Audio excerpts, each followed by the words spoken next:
वृंदावन बिहारी लाल की जय। जय जय श्री राधे।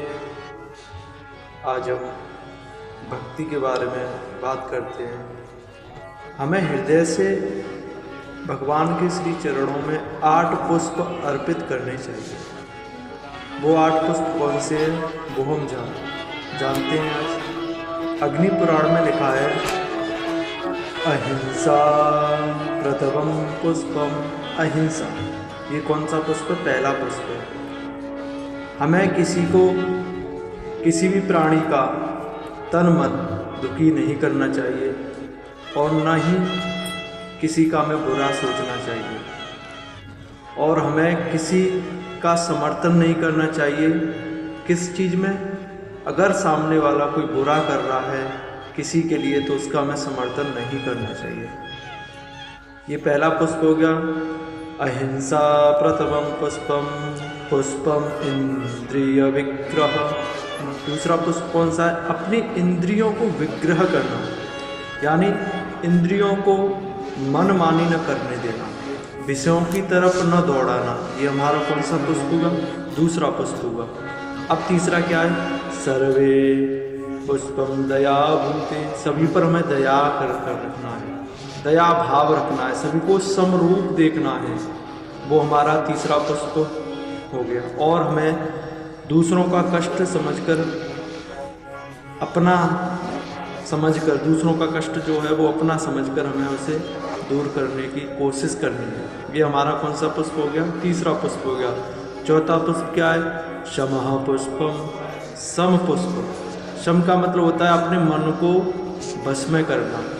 तपः पुष्पम, और हमें स्वधर्म पालन, अर्थ कष्ट सहना। देखो ये आपको हम बताते हैं स्वधर्म पालन और अर्थ कष्ट क्या होता है कि अपने धर्म का पालन करते हुए आप अपने धर्म का पालन कर रहे हो, और अपने धर्म में कितना भी कष्ट आए हमें अपना धर्म नहीं छोड़ना चाहिए।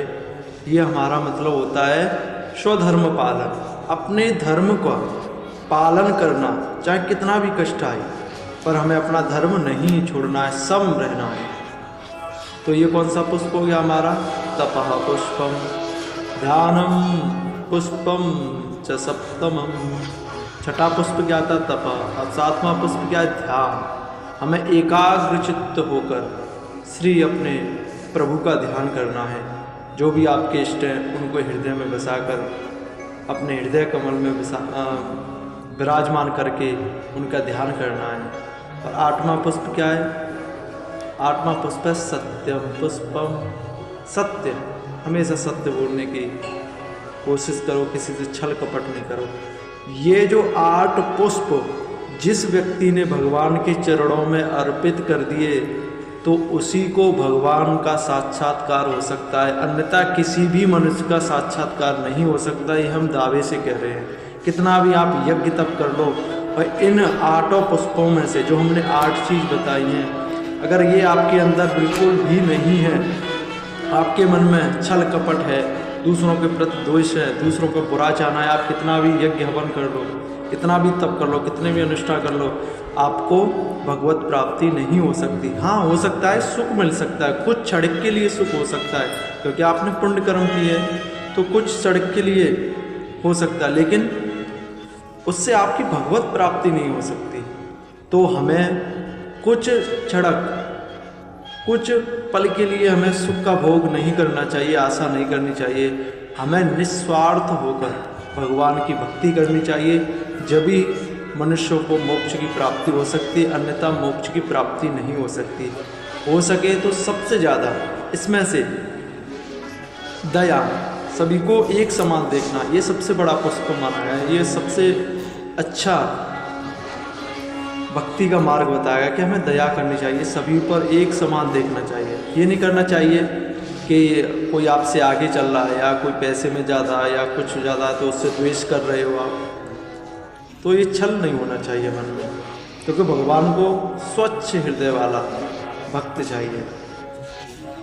तो इसी से मैं अपनी वाणी को विराम देता हूँ। आपको समझ में आया होगा, जो 8 पुष्प है, कहने का मतलब है ये हमारे अंदर जो 8 अविचार है इसको हमें त्याग कर भगवान के समर्पण कर दो और आपका जो हृदय, अपना हृदय स्वस्थ बनाओ, स्वच्छ बनाओ और इसी में श्री हृदय कमल में श्री अपने इष्ट देव को विराजमान करके एकाचित्त होकर भगवान का ध्यान करें।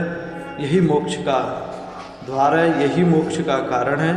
अन्यथा अगर ये आप 8 अपने भाव भगवान के चरणों में अर्पित नहीं करेंगे तो आपका मोक्ष नहीं हो सकता, भगवत प्राप्ति नहीं हो सकती। फिर वही जन्म कर्ण, वही चक्कर चलता रहेगा। तो आशा है कि मेरी बात आप समझ में आई होगी। बोलिए वृंदावन बिहारी लाल की जय। ये अग्नि पुराण में लिखा हुआ है।